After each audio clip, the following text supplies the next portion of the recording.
Okay. Hi guys, welcome back to my channel. Yes, my name is Annette Nakas, and sorry that I decided to do this live abruptly. I no longer have space. The videos have failed to export, so I just have to do it live as the only option. Yes, today I'm going to be taking you through my essays for the Commonwealth Scholarship. I am aware there are so many people who are applying for this scholarship, and I've been receiving various questions from those people. Annette, how can we apply? How can we choose the nominating body? How can we write this part? May I have a look at your essays? So I decided to read them loud here so that everybody understands, how I composed my essays, and I guess you can learn something from it. Yes, I do understand that we don't share the fields, but I'll try my best to find a way of, explaining you what they kind of mean when they ask those questions to those who are still confused, with these questions, because these questions are really confusing because as you start writing, you might actually think that you are repeating yourself, which is not the thing. So I am here to just do my best to make sure that there is, great question interpretation and how you can best, respond to these questions. I think the deadline is in October or November. I haven't checked, yeah. But let me just give you my advice and tips before they close. Yes, Rita Nabia. Hi, Rita. Thank you so much for joining. Yeah. Please help to share this live. There are so many students who are applying for this scholarship, but I didn't announce this on time. Yeah, so they'll just find the live here. Yeah, let me try to see if I can find a way of sharing this live to so many people so they can ask me the questions while I am still here. But I'll definitely go straight away to reading my essays here. Any person who has missed will find the essays here. Let me see if there is that possibility. Yeah.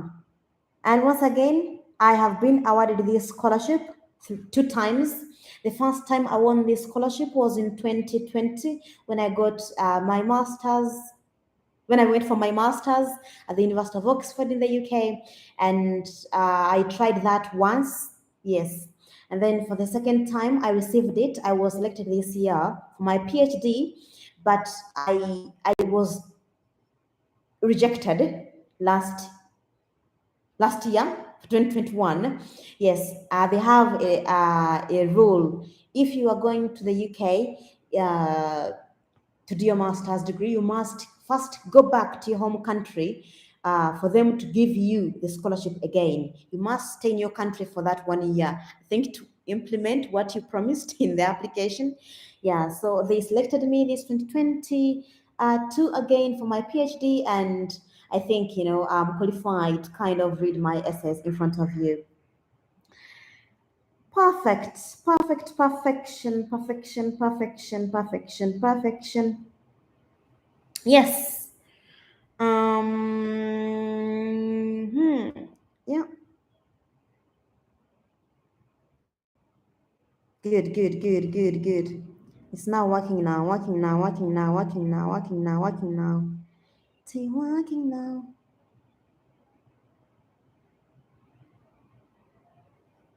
Okay, so there are so many essays, but today I'm going to be focusing on this first section of these essays, and that is the developmental impact.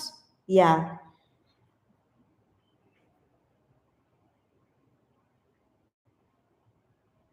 Developmental impact.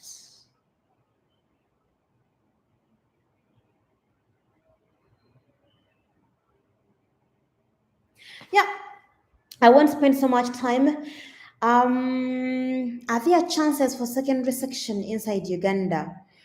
Mm, I think those opportunities are given under British Council. Yeah, under British Council. I've read about that. I have to confirm that with my friend called Carol. I'll have to confirm that. Yeah, but those opportunities are under, I think, British Council. I mainly know these scholarships and postgraduate, that is masters and then PhD. Yeah, mainly that. Yeah. So let me go straight away to the questions that are asked in these essays and how I answered them. The first question is the first question is explain how your proposed study relates to number one, development issues at the global, national, and the local level, and then how the study relates to development issues connected to your chosen theme and the wider sector. Well, the thing is that there are so many themes, that the Commonwealth bases on to offer these scholarships.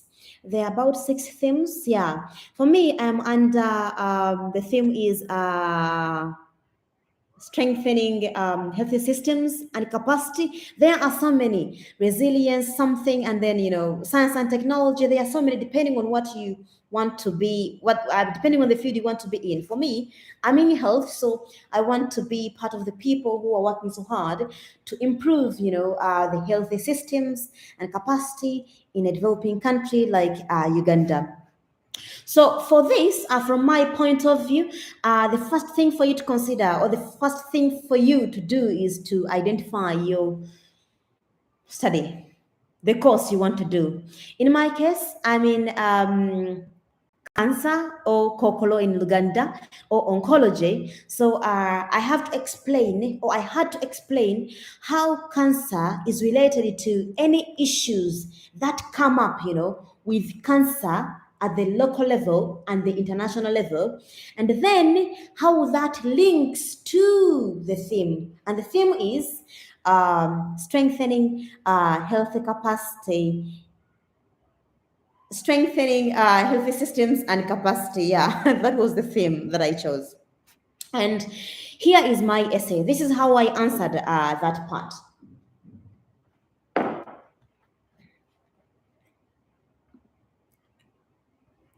Globally, cancer incidences and mortality are increasing. But the degree of increase in transitioning nations like Uganda is higher than in economically advanced countries. By 2040, the global cancer burden is expected to reach 28.4 million cases, opening bracket, a 47% rise from 2020, closing the bracket, comma, with a lower increase in developed countries, open the bracket, 32% to 56%, close the bracket, compared to low-income countries, that is, open the bracket, 64% to 95%, close the bracket, and then the citation. I got that information from Sang et al. Dot, comma, 2021. Close the bracket. Sang is SUNG. Yeah, I'll be showing you my essays later on in form of Word. Yeah, I'll upload them whenever I get time. But the problem is I don't have space. Let's continue. Higher incidence rates result from multiple factors, including cancer unawareness, limited cancer experts, and scarcity of resources for cancer prevention and treatment. Some of the major problems associated with cancers are their rapid growth and their financial costs. The costs are extremely high for cancer patients and the whole society, thus presenting a tremendous burden emotionally and financially. Additionally, cancer greatly affects national economies by overwhelming health sector budgets and reducing the expenditure for other crucial sectors like education and environmental protection. Until there, I have linked my study, my proposed study, and how cancer, affects, or the effects, of cancer at the local and the national level.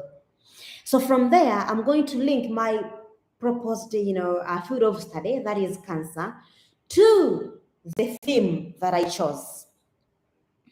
With a well-developed understanding of cancer, its biology and its treatment, I aim to promote affordable but effective methods of preventing, diagnosing, and treating cancer to save people's lives, especially in developing nations where cancer often goes undetected, untreated, or undertreated. Since cancer is everywhere, any effective approaches introduced to control cancer can be beneficial worldwide. That is my first essay. And I'll be going to the next question, that is how you intend to apply your new skills and qualification when you return home. This is 100 words. And here is how I answered my question. With enriched knowledge on cancer management and improved research skills, I aim to promote cancer research at the Uganda Cancer Institute while increasing my understanding of cancer care in Uganda. Using the acquired communication and critical thinking skills, I intend to meet various stakeholders, including researchers, clinicians, politicians, and policymakers, to discuss effective ways of preventing cancer and increasing the resources for its treatment. Employing my continually improving leadership skills, I will work towards increasing cancer awareness, in the bracket, through education and community activities, promoting early cancer detection projects, and establishing sustainable links between the community people and healthy workers. So that's what I intend to do. There are 3 paragraphs, but I mentioned about, the first thing I identified were the skills and then the qualification. So the knowledge, that is, a wide understanding of cancer management and its development and cancer development, and then the skills. Under that, I have communication, critical thinking, and leadership skills. And how am I going to use those, to improve, or to contribute to the improvement of cancer management in my nation, that's Uganda. And if we then go to the next part of these essays, sorry, if we go to the next part, that is question number 3. What do you expect will change in development terms after your studies, including 1, the outcomes that you aim to achieve; number 2, the time frame for your implementation; number 3, who the beneficiaries will be. And all these should be 250 words. Well, when you are answering, these questions, make sure that everything is covered. Don't leave out anything. And here is how I answered this question. Okay. 5 years after returning to my country, I aim to showcase a clear increase in cancer awareness and a remarkable decrease in cancer deaths, at least in my region. That is Masaka. In Uganda, most cancer patients present to the hospital when their tumors or cancers have already metastasized. I look forward to achieving strengthened connections between community workers and clinicians with the aim of reducing late-stage cancers at a considerable financial savings for the community. Additionally, I aim to see more people getting involved in community activities such as environmental cleaning and conservation that can help to prevent the development of deadly diseases like cancer. Currently, Uganda has only one public cancer treatment and care facility, that is the Uganda Cancer Institute, located in the capital city, Kampala, and 3 radiotherapy machines. However, the number of patients who need radiotherapy treatment increases daily. Most patients who present to Uganda Cancer Institute are poor and come from villages that are located far away. When they arrive, their diagnoses take longer, and in most cases, they die even before being called for their results. I want to ensure that even poor people have access to health care, especially cancer care services, and I intend to promote the idea that we should develop together as a society with equality for all. Through meetings with various health practitioners, leaders, and policymakers, I will work towards increasing accessibility to available cancer vaccines while urging the expansion of cancer treatment services to other regional hospitals and the implementation of the National Healthy Insurance Scheme. That was my part three.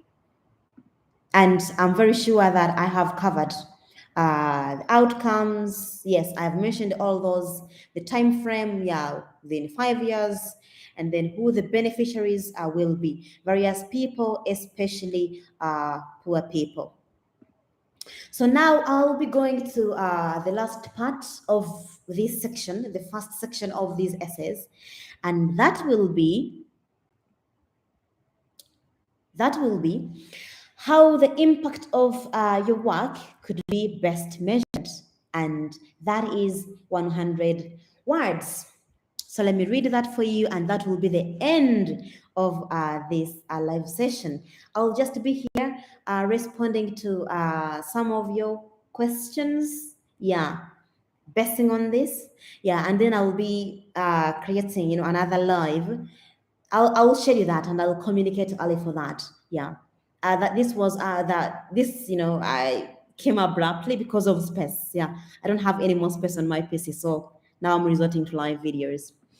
So here is how I answered this part. The impact can be measured. Oh, sorry, no. The impact can be determined or measured, there's some things, by documenting a significant increase in resources allocated to cancer care, more public participation in fighting cancer, and a reduction in cancer deaths. About early cancer detection projects, participants, I mentioned this above, participants will be providing feedback and they will be examined on general cancer knowledge before, during, and after the training, which will enable us to analyze the project's is effectiveness, English. Whilst working alongside clinicians, I will keep track of records of cancer patients admitted to the Uganda Cancer Institute to understand the frequent cancer stages presented, which will allow us to spot the gaps in our universal cancer awareness goal. Yes. And that's it. Yes, I think. Yeah. That's how I answered this. I'll be sharing these essays whenever I get time and whenever I can create space on my PC. But for now, that is how I answered the first part of this section. So that's all for this live video. For those who are applying, try to understand the question. If you can't understand the question, I doubt you'll be able to answer these questions well. And remember that there are so many students who are really capable. There are really, really, great students out there, and they're applying. So it's really competitive. Don't just be like, oh, this is enough. Get people to go through your essays and spend enough time to write drafts, proofread your drafts, go do research, make your problem statement, rich enough. Yeah, spend time and do it. If you don't do it, then no one will do it for you. And if you want to win, you got to invest in so much, because it won't come that easily. But if you invest in time and your energy, you can win it. I won it twice, and I am not special in any way. You can also win it. But I'm telling you, it requires significant amount of time and energy. Yeah. So for anybody who wants who wants, me to maybe check, some parts of their essays, you can reach out. But I might be busy. So if you want me to do that for you, you have to give me about 2 weeks before the deadline, about 2 weeks, yeah. So I can create time, and I'll only be able to go through specific parts that are really hard for you, not the entire thing, because those essays are way too many. So I don't want to promise if I cannot deliver. Yes, thank you so much, everyone. I will stop this here. If you have any questions, don't hesitate to come in. And if you are finding it so hard to link your, if you're finding it so hard to link your study plan to those themes, please reach out. I can help you to join them, and then you write the essays by yourself. Yeah, thank you so much for joining in. Yes, love you.